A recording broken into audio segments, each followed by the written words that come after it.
Chapter 2, Lollipop Family. It's most definitely levels to family that need to be observed and dissected in order to even know who you are as a person. Family usually isn't as complicated as strangers or friends because there is so many similarities and common interests that families share due to stemming from the same bloodlines. When I mention family, I mean family as a whole. I mean the whole tree. Whether you had the opportunity to know the majority or not very many at all, you still come from long lines of folks that are so much like you in so many ways, whether you know it or not. They are a huge reason why you think, act, and do a lot of what you do, whether that is good or bad. They are the ones you are similar to or strive to be very different from. They were your they were your first teachers and our first influences. We have family lingos that only our family can fully understand and appreciate. We have certain bonding that keeps us pulled closer together. We have a love for one another that is unlike any love that we give or have experienced in the world. We have overcome struggles and obstacles in our family that only our family could work out together. Oftentimes we feel like our family started with grandma and grandpa. They were the ones that had a dozen plus kids and kept the family rolling. When someone has more than 5 kids, you can expect that they will have a host of grandchildren, which in turn creates a huge family of aunts, uncles, and hundreds of cousins. A family that consists of a mother, a father, and 12 kids can easily yield a family of 75 to 100 or more offspring. And that's just one parent. That's not including both parents' sides of the family, including their siblings, aunts, uncles, and cousins. Now you have hundreds, even thousands of family members. It could be very overwhelming to meet just 3/4 of the family, but it actually goes deeper than that. Grandma and grandpa had a mother and a father too. They were raised up a certain way by their family. Mom, dad, cousins, aunts, uncles too. When we think about how our family that they created had an impact and an influence on us, we have to think about how their family that were probably before our time and we didn't get to know impacted and influenced them too. How we were raised and brought up goes back deeper than our parents. It goes back deeper than their parents. What we were raised to think and believe and feel were oftentimes embedded many years before our time. Grandma may have always been Big Mama and an old lady to you, but Big Mama was once a baby just like you. Grandpa may have just appeared to be an old, mean, and grumpy man to you, but Grandpa was once a kid that had a mean and grumpy influence around him, or possibly tragic events that in his youth they made him this way. We don't usually pick our ways and our characteristics normally. The only time that we could change these things is once we recognized them and decided that it is not how we want to be. We change them when we recognize them as being harmful or when we just don't want our children or others around us to see us the certain way. What is genetically embedded into us comes from many people, a long line of them, and not just from mom and dad. I've noticed that when I'm reading or writing or even listening to someone that I tend to cross my legs like some other older men do. I've had this habit for many years, starting as a late teen. Neither my mother or father sits with their legs crossed at all, but my mother's grandfather, her mother, and her uncle did. If you have some sort of habit that your parents don't have, you can best believe that someone in your family has the same habit or has influenced it.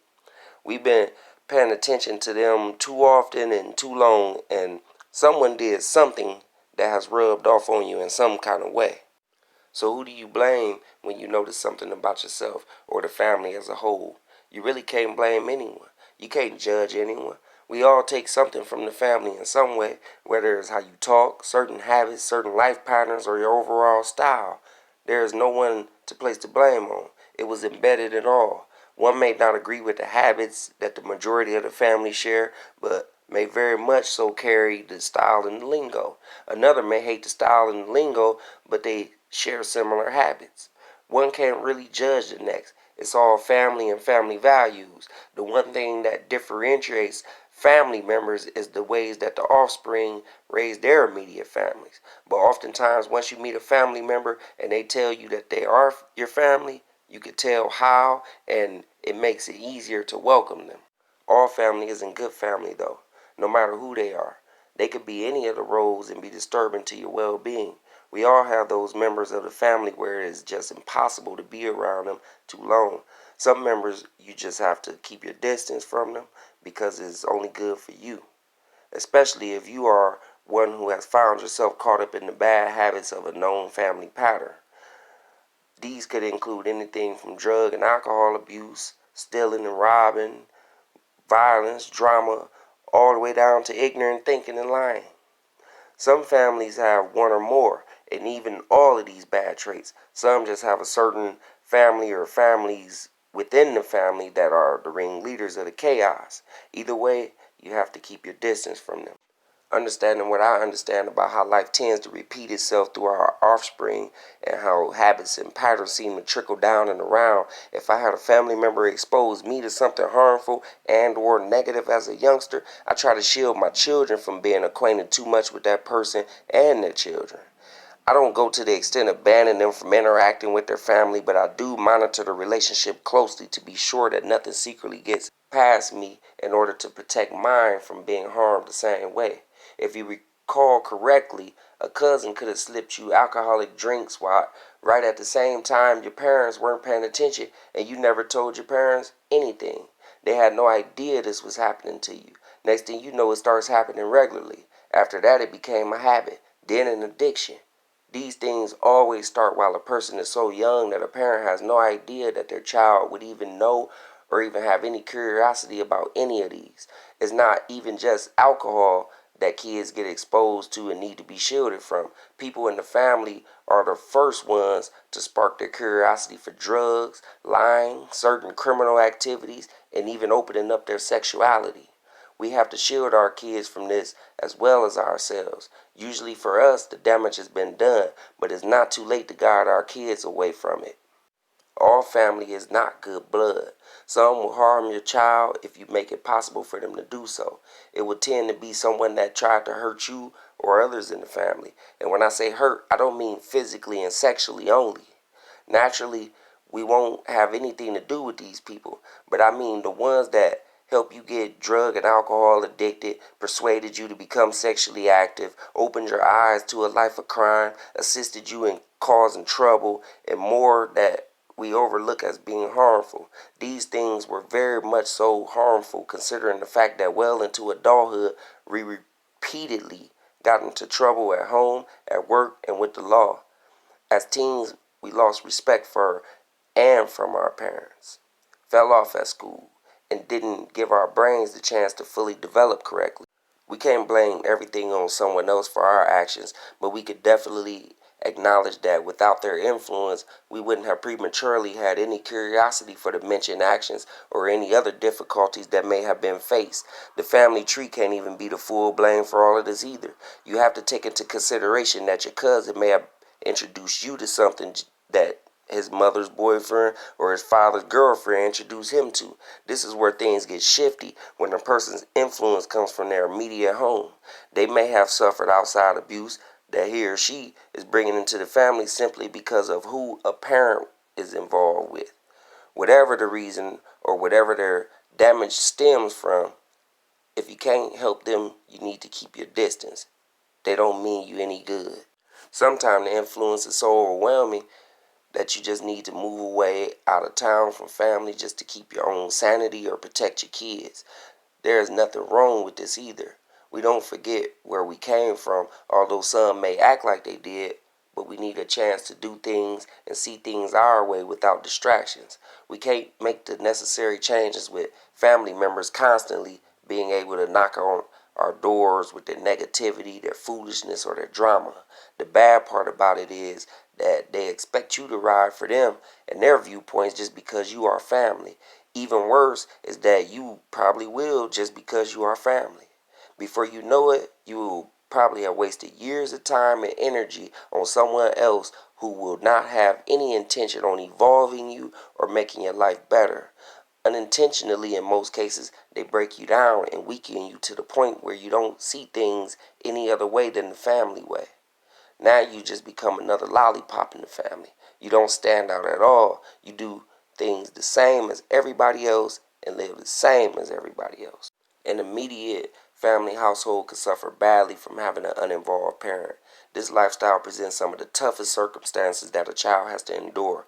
The effects of a lollipop parent opens the door for a child to be abused in so many ways. I compare it to a child that is well dressed to a child that is poorly dressed. The child that is well dressed receives the most attention. They are looked at more dearly. They are treated better and accepted by more. The poorly dressed child gets mediocre attention and becomes susceptible to ridicule and poor treatment. Their feelings get hurt.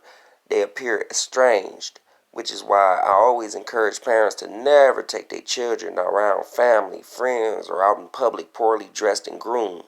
People treat poorly groomed kids differently. Children with a lollipop parent can be treated the same. Absent parents don't understand that. The outside world recognizes the vulnerability in their child. A child that lacks a father looks to any father figure to call dad when they're young. And it's the same for little girls and mother figures too. They are hurt and upset when there isn't one around. If the person that they are looking to as such happens to be a predator or a manipulator, guess what they could have your child doing and thinking? A mother with multiple children that have no father sometimes have a harder time keeping up with their children's appearance and hygiene. The kids look rusty and dirty. Those children grow up to accept that appearance.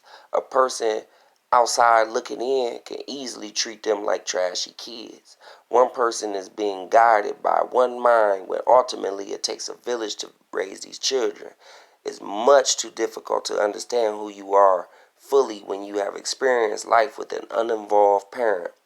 You miss out on the opportunity to watch how they move, how they think, how they react, their morals, values, and ethics. You don't get to fully understand which of these you take from them. It's one thing for the other parent to tell you, but it's another thing for you to see it and know for yourself. The reason people grow up not caring about their health, their appearance, their ethics, their feelings, and their life is because they don't know how to do so. A lollipop mother may have had breast cancer, but instead of you seeking early diagnosis to possibly save your own life, you simply didn't know this, and so naturally you didn't think of anything to begin care until it was too late. There's so many things we could take heed to if only we had a caring parent to make us aware. Lollipop parents create a lifetime of issues for their children, but very few even stop to think about it or even much care. Who is your son supposed to go to when he is being pressured by gang members, tempted by drug abusers, seduced by fast girls, and or feeling lost and confused? Who is your daughter supposed to go to when she is pressured by the same, but also is an emotional wreck? What happens when she turns up pregnant at a young age? These don't just affect the child and the parent, they affect the community as well. When you suffer from this type of background, take the time to acknowledge the problem. The reason we don't find a solution, nor do we understand why we are acting out the way that we are, is because we don't know the source of the problem. The first problem isn't, for instance, drug use. The first problem involves lack of an effective parent that can steer you from that danger. The uninvolved parent may even be the one that influenced you in the first place. They may have exposed you to it before they disappeared. The other parent may not have had anything to do with this, so they naturally didn't think that you would either. The lack of guidance from the influencer and the lack of attention from the active parent allowed you to slip right through the cracks unnoticed. All that you really needed was someone to pay attention. Once you find the source of the problem, then you can start to understand why you feel the way that you feel about the particular action. Instead of not caring about it, you can start to see the effects that it has on you and those around you. If you are smart enough to make a choice to do something, you are equally smart enough to come up with the wise reasons why it may not be good for you. You can see the effects that it is taking on the influencer, not just on yourself. You can see how it affects other people that do it as well. If you are a teenager, then you can see how yourself and others are more disrespectful, more out of tune with school, more fascinated with boys and girls than you should be, and or more isolated and rebellious than ever before. You can see the pain in your parents' life because of your actions. The signs are clearly there. It is completely up to you to make the right changes at a young age before you are greatly affected and haunted by the bad choices into your adulthood. I promise you that the bad or good choices that you make now will live with you until adulthood if you don't start changing them now. When you have an uninvolved parent, you have to make your own escape from endangering yourself. One thing about it is that once you understand that you're doing wrong, no matter if you choose to care or not, there will be no excuses you can make for the problems that you face in your life. Although you could try to place blame, your mother, your father, or anyone else won't suffer for you. You will do all the suffering, no matter who you think is at fault. Whether they were or are active or involved, some of us still have some kind of relationship with our parents. Oftentimes we go through phases as kids and adults where we have rivalries with our parents. The truth is, just like we aren't perfect, we also don't have perfect parents. No one is perfect. No one should even be looked to for perfection. We all come with our own imperfections. It goes back to understanding the way both parents were raised. Listen to them when they talk about their childhood and try to get an idea of how they were possibly treated. Listen to them when they speak about the person that raised them. Listen to their influences. Now you have to look at what they did about it. Look at what pressures they let get the best of them. Look at the company that they kept, the way they carried themselves, and how they think and react. You will get a better understanding of their character instead of just characterizing them as mama and daddy. There's so much more to them than being a parent. Before you examine the problem, thinking you found the source, you have to examine the root of the problem. I've had several fallouts with my parents over the years, but a lot of those times I expected them to be who I perceived them to be instead of who they truly are. I used to want my mother to understand and accept my drug addiction so bad and failed at every attempt, every time. Of course I was going to fail though. She wasn't a drug addict. I used to hate that my father wasn't around in my teenage years more than he was, but of course he probably wouldn't have been. My mother moved us out of town and he started another family, and on top of that, I don't believe that his father was around him that much like that when he was growing up. These factors play an important part on the psyche of people. Unless they've actually acknowledged the problem and overturned it in their own lives, they can only think about what they know. We as individuals can't expect them to be any other way. We must understand the person before we create tensions and pass judgments on our own parents. This is one of the reasons why a child cannot seem to change a parent. The child doesn't even fully understand the parent, let alone their background. All they know is my mama and my daddy. But mama and daddy are real people with real histories and backgrounds too. Just like you may be upset, they will get upset too because they know you don't understand. A real mistake that parents make is that they fail to disclose important details of their background to their children. This can make a child lost and confused about themselves as well when they don't even have a reason to be. This also prompts them to figure that the parents' reactions to their actions are too extreme. The parent knows all along through personal experience the damage that will be caused. They are either too embarrassed or ashamed to explain how, though. By the time they do explain their reasoning, they are usually too late. They think that shielding their lifestyle from their child will somehow make the child less prone to act out the same, but actually the child has a natural burning desire to do the same anyway. This is how you get a father who went to prison for robbery and a son who eventually grows up and does the same thing. The son didn't even see the father commit the crime, let alone had any knowledge that his father is a robber, period. But it still just happened that way. Parents and children create rivalries between one another that wouldn't even be an issue if the two took the time to actually understand one another. The parent can't sit back and think they have their child all figured out just because it's their child. That same child has a whole other bloodline flowing through them as well. They have to take into consideration that other side. And first things first, if you have children by an addict, expect to possibly have an addicted child or two, whether you're an addict or not. If you have children by a thug, expect to possibly have thuggish children. You have to deal with what you created whether traits show more on your side or the other side. Don't take that part out on your children. The problems become even worse for both parent and child when the mother and father don't even really know each other. Now, no one knows where this and that is coming from. Siblings fall out with each other too over simple things to even more complex issues. Siblings have a unique role in one another's lives, though. Siblings are the ones that stick together and endure whatever, despite the positions of either parent. They share with one another and almost see the world around them with the same pair of eyes as they are children. It's sad when siblings have rivalries, but it is understandable because of how closely they are brought up. We all know about fighting over toys or arguing over what to watch on TV. We know about the hateful words that we really didn't mean to say, and we know about not talking for days.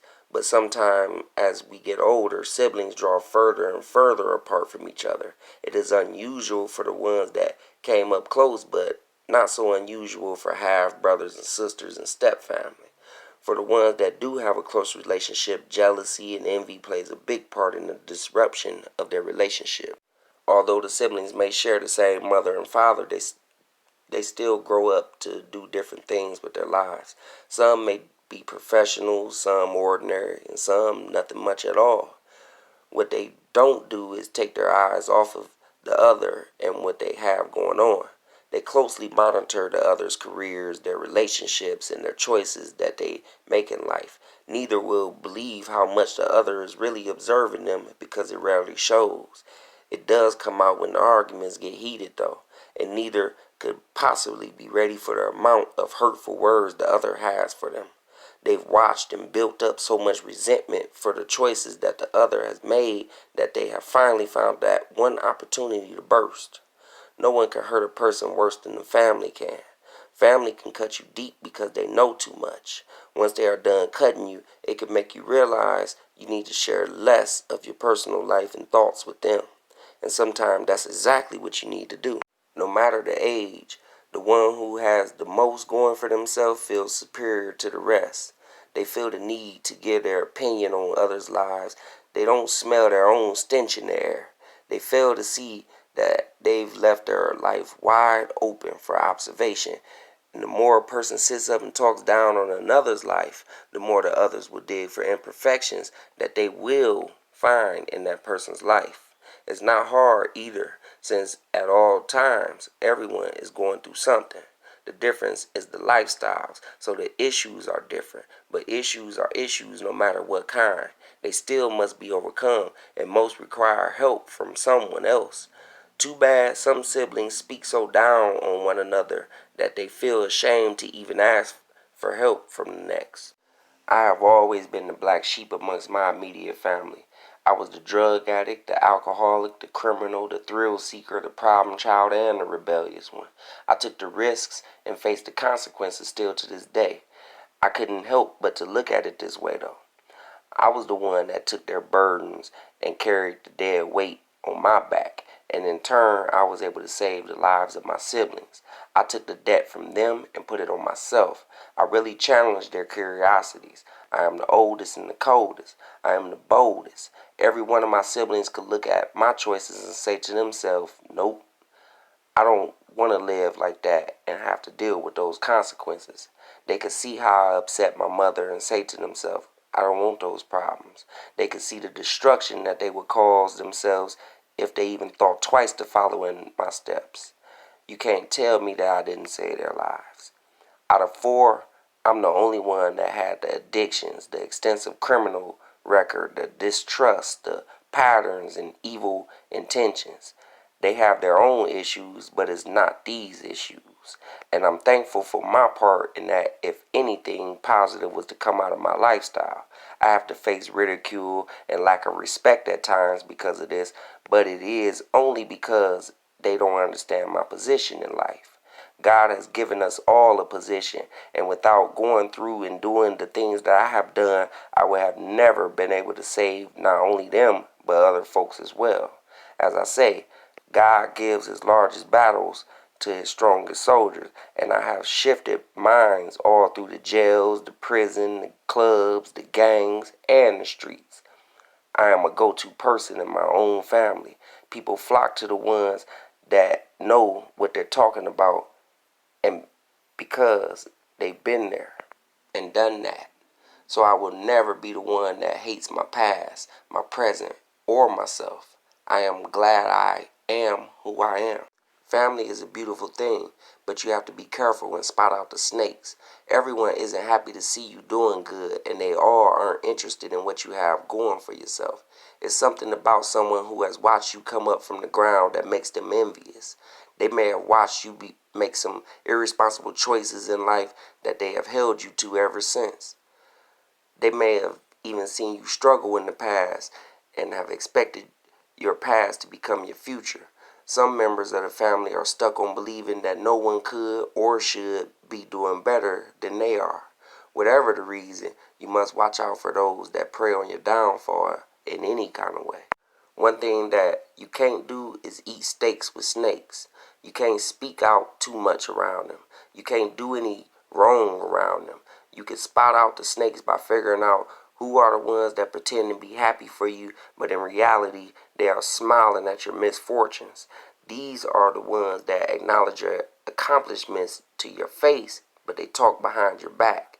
They may not even have any kind of reaction to you and what your being is about. They must be fed with a long-handled spoon. This meaning that whatever they think they know about you must not come from you, whether it is true or not. No one needs an envious and jealous person around rubbing off their negative energy on them. You definitely don't want this type of person praying for you. They may be praying evil into your life or on your mission. They may be praying on your downfall. Everyone doesn't have to actually be outright jealous or envious, though. There are some that are just straight up negative. Don't discuss too much with them unless you want to risk backtracking or not even proceeding with your plan at all. These people have nothing positive to say about anything that you do. This can be a cause of your past as well. Some people just don't see anything good happening to you no matter what it is that you see. And what you see is all that is supposed to matter. It's not to be confused with those who are rationalizing with you and drawing up their pros and cons with you. Those are the ones that are hopefully there to help you make the right decisions. I'm talking about the ones that as soon as you mention an idea, a thought, or a plan, you can instantly tell that they are going to respond negatively. In fact, that is what they always do anytime you approach them. Fall back from discussing any future plans with them. They may even be the simple-minded family member that only sees life through one set of eyes, and that is either their way or the way that they've envisioned your life going. These family members have nothing good to say about your ups, but they have all the words to say for your misfortunes. I told you so, or why did you, or I knew this was gonna happen. They knew it because they hoped for it secretly anyways. Don't associate with people who don't see anything good happening in your life. These are negative energies that they release on you that will eventually hinder you along the way if you surround yourself around too much of it. It hurts to not be able to share your life with such important people in your circle. But what's the point when they never have anything good to say or contribute at all? They won't even wish you well.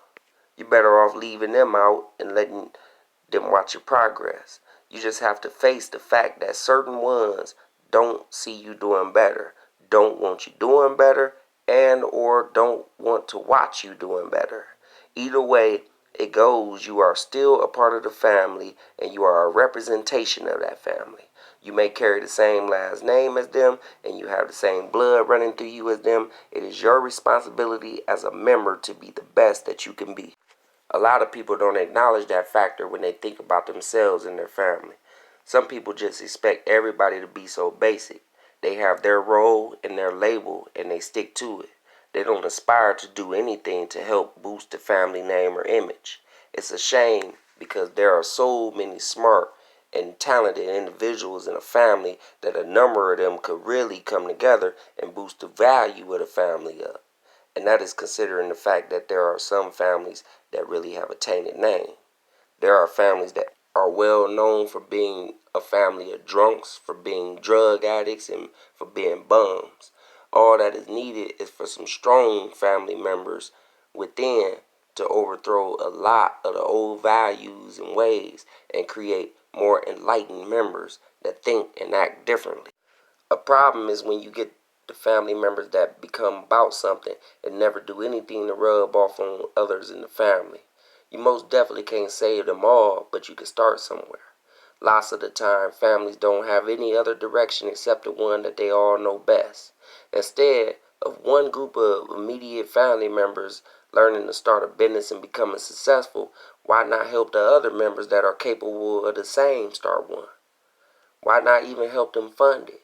Uppity members can see all of the past destruction or the simple-minded ways that the majority of the family suffers from and still decide that they just want to be better than them when there really is no such thing as that. They want the rest of the family to just watch or hear about them. They want to floss in front of them without ever trying to help or encourage. It's important for them to wear the spotlight at every event. This isn't the way to be. It doesn't do anything but make the majority of the family either look down on them, become jealous, or become envious. Some would even cut you off completely. No one respects someone who gains all but helps none, and that is especially the ones that won't even attempt to help their own when it is clear that they have all the means to do so. They would help their friends or strangers possibly, but would rather showboat in front of family. That's not the way to receive blessings. All members can be helped, but every family has handfuls that are trying to do something positive with their lives and in turn add to the positive representation of the family. You may own a successful restaurant, but you've also helped one establish a successful real estate company, one a barbershop, and one a beauty salon. Now the family name extends into more than one industry. The community is now taking awareness to the positive contributions that the family is making. Now more family members are inspired to do more and do better.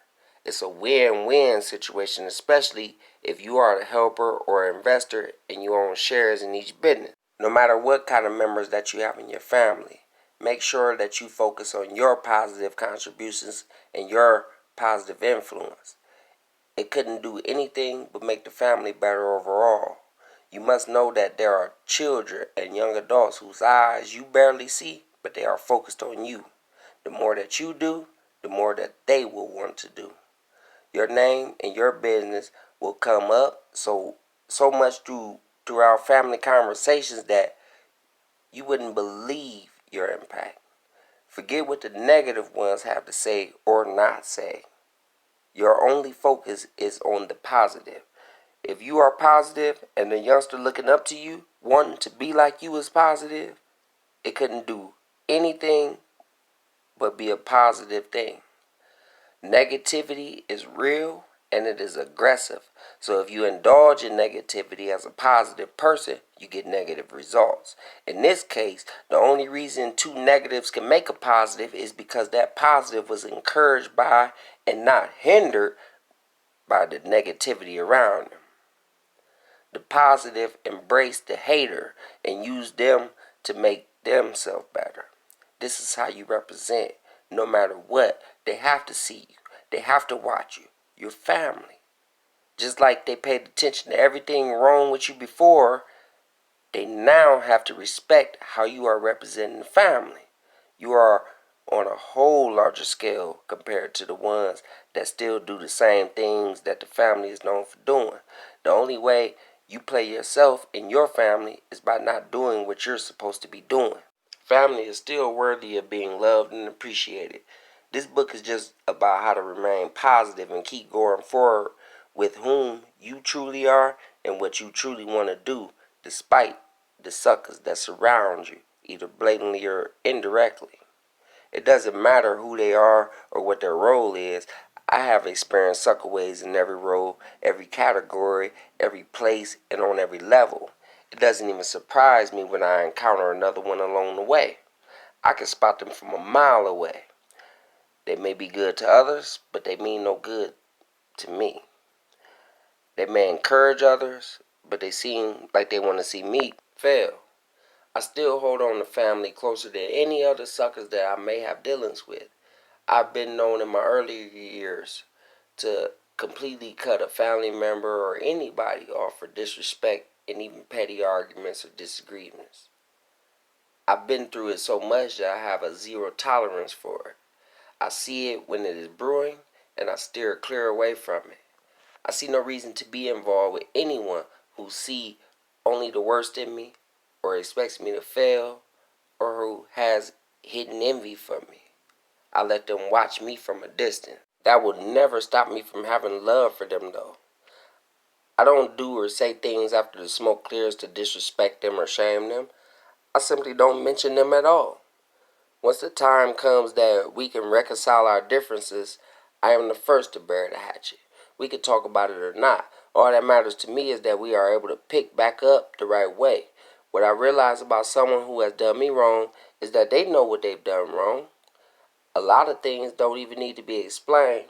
People know how they feel or felt about you. They know how they slandered you. They know about their evil intentions and motives. As time apart from each other progresses, you don't ever get to know what they had to personally endure as they lie on their pillow wide awake thinking about the whole debacle. You don't know about the counsel they have received in the meantime. You don't know the changes they are willing to make. That is why I welcome family back into my life openly. I've never been the one to hold grudges once I see one wants to make it right. Really, the only thing that needs to be discussed and made right is if the same feelings that created the problem still exist. If both of us are over it, then it's over. I have reestablished some awesome relationships with family after a fallout. And fallouts with family are the worst and most devastating fallouts that there are. As a family-oriented and deeply rooted person, I hate family fallouts. And that is even between other members in the family that are feud. They are so deep at times, and the time without speaking to one another can last years and decades. People seem to cherish their relationships with their friends more than their own family. As long as you don't feed the negativity by fighting ignorance with ignorance, you can change the way a family member treats you. Oftentimes, they think that their feelings and actions go unnoticed. They think that their negative influence will impact you eventually. They think that they will get a "I told you so" or something. Most weak people will give up based off of the negative impact that another person has on them. You have to be big enough to shake them off of you as soon as you realize what's happening.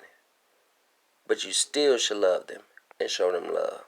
Showing love doesn't mean that you have to be all in their face and discussing your life. We have to be careful about thinking that everyone in the family is even interested in what we have going on. Although we want to be everyone's blessing, some people you just can't shove it down their throats every time something big happens. You have to face the fact that everyone doesn't know how to be something or have something out of life. They don't have the ambition, the motivation, or the determination as you. Some have wasted their entire lives and never found a purpose to live for. Some have tried and failed and have since given up. Unfortunately, they don't want to hear about the bright present and even brighter future that you are living. It may even make them cringe just hearing you talk about it. Confide in only the ones who care. The others haven't lost love for you in any other way. They just don't care to know about your aspirations. There is family who believes in you, and then there are those that don't. You can't force them to either. All that you can do is show them. Once you have proven yourself, they will see it and hopefully they will respect it. As long as they aren't trying to pull you down, then don't use their energy as a reason to stop dealing with or loving them for who they are. Since we have been through these issues with family and have also learned how to overcome them in the best way that we can, it's time that we focus on establishing a good, solid foundation for our immediate family. We understand that we have to be a good representation of the family. We understand our roles and responsibilities, and we understand who we are. But do we understand that we still have a responsibility of making sure that the ones in our immediate family don't fall victim to or become like the other lollipops that we come across? We are either mom or dad, brother or sister, and we have children. We have to make sure that we are all encouraging one another in everything that each is doing. This would create a solid foundation that would create more successes in our household than failures. What if all of your brothers and sisters helped each other do whatever it was that they were doing to get ahead? I mean, everybody assisted. What would be the chances of success and failure then? Too often we have one or maybe two interested active members while all the rest try to pay no attention. Even more often, one has his or her personal dream that they receive very little to no encouragement or support for. He or she works off of one loaded brain and hold all of the weight of taking something huge off of the ground. What are the chances of success and failure at that? We all have to come out of the mindset that yours is yours and mine is mine. When you can help mine, I can help yours. It increases the chances of success. Not only that, when mine's and yours blow up, we could better assist the others and blow everything up. But instead, this tends to be the mindset in families.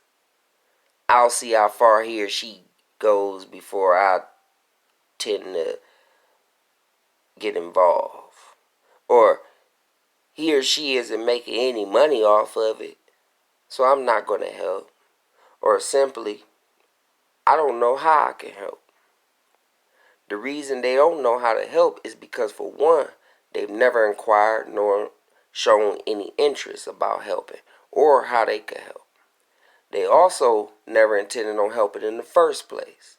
Simple-minded people never seem to understand how difficult it is to do so much surrounding one's project on their own, using one brain and one body. I guess that once the lollipop goes to the factory job, they don't see how many people and machines it takes to create one product. They don't know how much free and simple support and encouragement goes. We can't build our families on these rugged foundations. None of us will ever get anywhere like that. Instead, show the members of your immediate team the results of sticking together in all that y'all do. You may even have to start by taking interest in what everyone is doing first. This even includes a simple, how was your day at work? It may include you taking real interest in their day. Believe it or not, people come home from work and don't even speak on their day because they don't feel like anyone would care or understand. Or they are just glad that the day is over. All along, they had a horrible day and could use a little help with tomorrow mentally. Everyone in the family isn't going to be a super talented artist, super creative, or a striving entrepreneur. Most will be plain as a regular day. But in order for them to care about your destiny, you must care about theirs. It works both ways. You show interest, they will too. People in the family just don't want to not show you interest in your working life. It's just easier to let you do you and they do them. If we eliminate that mindset, then we expose our members to different ventures in different ways that they never thought before. We can open our minds to more skills and areas of interest that they never thought about before. Even taking interest in your wife's job as a doctor could make you realize a hidden enthusiasm in the human body being compared to a machine or something. If your son has a passion for orchestra, you may discover how much you are into arts and string instruments. Once everyone's eyes are open to the interests and abilities of other members, then endless possibilities and opportunities can arise from that. People share interests and go into business together in all sorts of different endeavors. We would never know these things without a solid foundation of believers and achievers taking pride in the activities and successes of the rest. God can really place his hand on and bless a family like this. He can bless these projects. Everyone is positive and optimistic. Everyone is rooting for one another. Individuals feel extremely confident because wherever they go, they are never alone. There is no way they can be stopped. The difficulties come and go, but they never involve losing love for one another or each other's ambitions and or careers. The family is built tougher than nails. You alone can be the reason the whole entire family begins to restructure. It's a process though. Someone has to set the example for the rest of the body to follow. Make sure that you do it all in order if you plan to be this person. Remember that we are all brought up being curious and influenced by the actions of closely related family members around us. We were shaped into believing what they believed in, thinking how they think. We've embraced their ways and their walks because it was all that we knew at the time.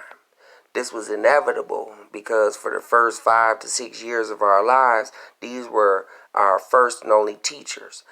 They consisted of mothers, fathers, grandparents, aunts, uncles, cousins. They shaped us into who we are. Now, to make sure that we are rebuilding in order, naturally, the first step would be starting out changing yourself. You must start with self. When you think you can skip this step, you're already struggling to build a shaky structure. And plus, they want to and they have to see you change for them to even think about making any kind of change. They want to see it work for you first. They want to see the benefits before they start their loan process. That's cool though. It shows you and them that there is a God. If you try to change them without actually changing yourself, nobody accurately sees the results. It's like the blind trying to lead blind.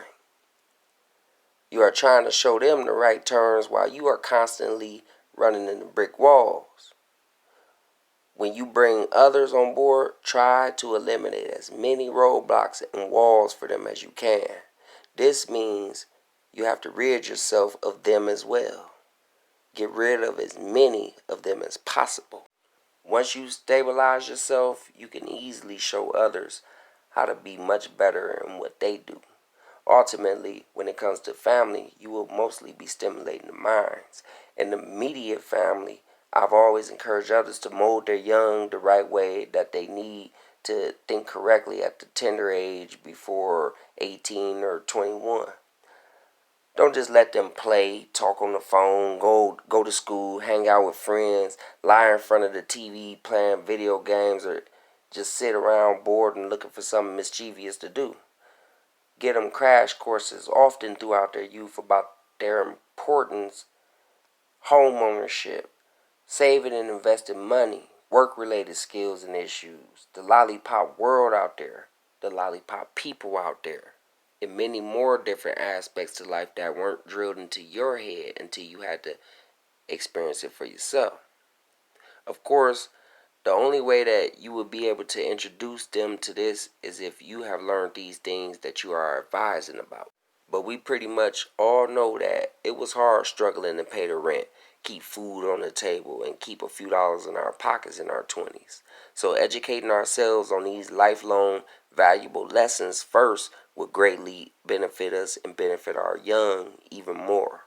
And instead of them sitting around gossiping about worthless nonsense and other folks' business on the phone, they will start talking about plans to invest and save, owning a home and why, and landing the right careers to their friends. Hopefully, that will enlighten them. And because of you, it will now have a ripple effect. Now look at what you've done to change not only your family, you've also helped the community unintentionally. We must face it, lots of adults weren't taught these basics at home. They were sent out into the world and fed to the wolves with little to no training. They had to either learn, fight, or get gobbled up. Why do you think our jails, prisons, and cemeteries are so packed? Too many uneducated youth are sent out here clueless and are getting eaten alive by the predators of the world. And by uneducated, I don't mean from schooling only.